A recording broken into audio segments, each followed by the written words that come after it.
Babilônia, 600 anos antes de Cristo. Um rei tirano governa impiedosamente, até que um dia fica cara a cara com Jesus. Muitas pessoas nem sabem que Jesus esteve no Antigo Testamento. Este evento ocorre no livro de Daniel. O evento do livro acontece em Babilônia, uma região governada por Nabucodonosor, que era um orgulhoso e cruel tirano que teve grande prazer em torturar suas vítimas. Ele governou o mundo antigo como um ditador absoluto. Depois de subjugar a Síria, ele voltou sua atenção para o Egito, seu principal adversário na época. Como Judá estava no caminho, seria necessário se livrar dele se algum dia quisesse cumprir sua ambição de governar sobre um grande império. Nabucodonosor emitiu uma ordem para que um número de jovens judeus fossem treinados para servi-lo na qualidade de homens de conhecimento e sabedoria. Daniel, Hananias, Misael e Azarias foram entre aqueles que foram levados cativos. Eles eram conhecidos pelos nomes de Belsassar, Sadraque, Mesaque e Abednego. O rei Nabucodonosor deu a ordem para a criação de uma estátua colossal feita de ouro. A estátua de ouro que Nabucodonosor havia encomendado deve ter sido magnífica.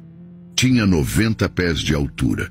É possível que o rei tenha planejado isso para que pudesse consolidar seu poder, reunindo todos os níveis de sua corte para uma grande cerimônia. Esses governantes deveriam comparecer à dedicação da estátua erguida pelo rei Nabucodonosor e cair de bruços para adorá-la. Todos que desobedecessem a este comando corriam o risco de serem lançados em um forno em chamas e serem queimados até ficarem crocantes. Todos obedeceram às ordens de Nabucodonosor, pois ele estava determinado a estabelecer-se não apenas como o incontestável líder político da Babilônia, mas também como a autoridade religiosa suprema na cidade. No entanto, 3 dos homens na sala não se prostraram, mesmo que todos os outros o fizessem. Muitas pessoas não conseguem imaginar que a pressão social não foi fácil de suportar. Certos caldeus viram os jovens hebreus em pé entre todos os que se prostraram e correram até Nabucodonosor para relatar isso.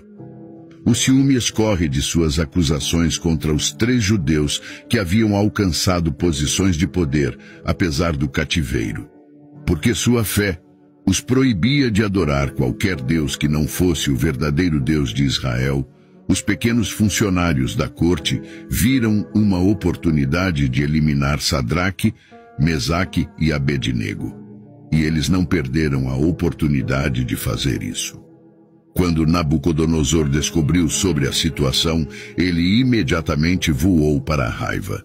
É surpreendente que ele tenha dado aos acusados uma chance de responder às acusações levantadas contra eles. Isso pode indicar sua consideração por eles, mas não se engane, o rei aceitaria apenas uma resposta de concessão total. Eles tinham 2 opções: adorar o enorme ídolo de ouro ou perecer no fogo. Apesar de seus elogios anteriores ao Deus hebreu, Nabucodonosor acrescentou: quem é o Deus que pode livrá-los do meu poder? A pergunta do rei, como antes, seria respondida eventualmente. Daniel capítulo 3, versículos 13 e 14 diz: ao ouvir isso, Nabucodonosor ficou furioso e mandou chamar Sadraque, Mesaque e Abednego. Eles foram levados para o lugar onde o rei estava, e ele lhes disse: é verdade que vocês não prestam culto ao meu Deus, nem adoram a estátua de ouro que eu mandei fazer? Estes valentes homens judeus desafiaram a ordem direta do rei e colocaram-se nas mãos de Deus. A resposta deles é bastante impressionante. Sadraque, Mesaque e Abednego responderam: ó rei Nabucodonosor, não precisamos responder a você sobre este ponto. Se for assim, nosso Deus, a quem servimos, é capaz de nos resgatar da fornalha de fogo ardente, e ele nos resgatará da sua mão, ó rei. Mas mesmo que ele não deixe isso ser conhecido para você, ó rei, que não vamos servir seus deuses ou adorar a imagem dourada que você configurou. Daniel capítulo 3, versículos de 16 a 18. Em outras palavras, eles disseram que preferiam morrer ao invés de desobedecer a Deus. Mesmo que Ele decida nos deixar queimar, nós ainda serviremos ao Deus vivo em vez do que seu ídolo morto. Não tem preço, eles preferiram a morte à infidelidade a Deus e não tiveram dúvidas que planejaram para a possibilidade deste dia por muito tempo. Então, Nabucodonosor ficou cheio de fúria e sua expressão facial mudou para Sadraque, Mesaque e Abednego. Então ele deu uma ordem para que a fornalha deveria ser aquecida 7 vezes mais quente do que habitualmente. Ele comandou certos homens fortes em seu exército para amarrar Sadraque, Mesaque e Abednego e lançá-los na fornalha de labareda. Então, esses 3 homens foram amarrados com suas calças, casacos, turbantes e outras roupas e foram jogados no meio da fornalha de fogo ardente. O comando do rei foi urgente e a fornalha estava extremamente quente. A chama do fogo matou os homens que levaram Sadraque, Mesaque e Abednego. Mas esses 3 homens, Sadraque, Mesaque e Abednego, caíram no meio da fornalha de fogo ardente, ainda amarrados. Então o rei Nabucodonosor olhou e ficou surpreso. Ele pulou e disse a seus conselheiros: "Não jogamos 3 homens amarrados no meio do fogo?" Eles responderam ao rei: "Certamente, ó rei." Ele respondeu: "Olha, vejo 4 homens desamarrados andando no meio do fogo, e eles não estão feridos, e a aparência do quarto é como a de um filho dos deuses." Quando Nabucodonosor viu os homens andando no fogo, ele não só achou incrível que eles tivessem saído ilesos, mas também achou incrível que houvesse 4 deles. O quarto parecia ser um filho de Deus, implicando que ele era o Cristo pré-encarnado. Nabucodonosor nos conta que a 4ª pessoa era um filho de Deus durante a parte mais difícil de sua provação. Jesus estava lá com eles fisicamente, no meio de sua provação na fornalha de fogo.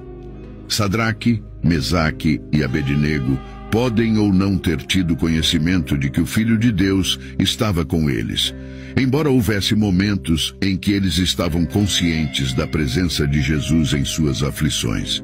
Lemos que vejo 4 homens soltos andando no meio do fogo. Nabucodonosor também notou que os 4 homens estavam livres enquanto estavam no fogo. Apenas as cordas que os estavam mantendo juntos foram queimadas pelo fogo.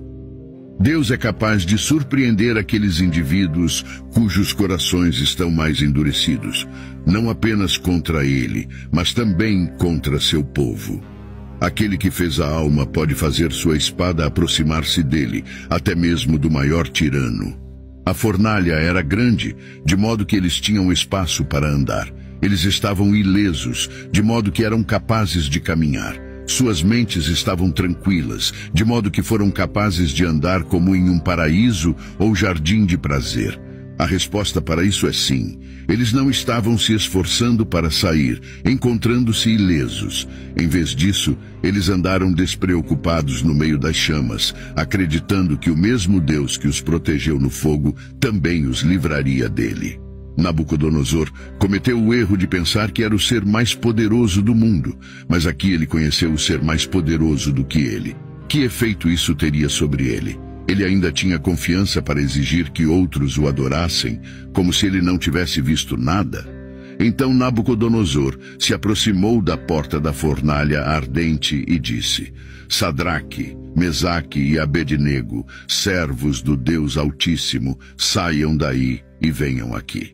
Então vieram Sadraque, Mesaque e Abednego do meio do fogo. Os capitães, governadores e conselheiros do rei se reuniram ao redor dele e viram que, quanto a esses homens, o fogo não teve nenhum efeito sobre seus corpos. Seus cabelos não estavam chamuscados, suas roupas não estavam chamuscadas ou danificadas, e nem mesmo o cheiro de fumaça estava neles. Quando o rei percebeu que os homens que ele havia condenado foram divinamente resgatados, ele os convocou. Nenhum único fio de cabelo em suas cabeças foi queimado no processo. É incrível que alguém tenha sobrevivido mesmo por um segundo dentro da fornalha,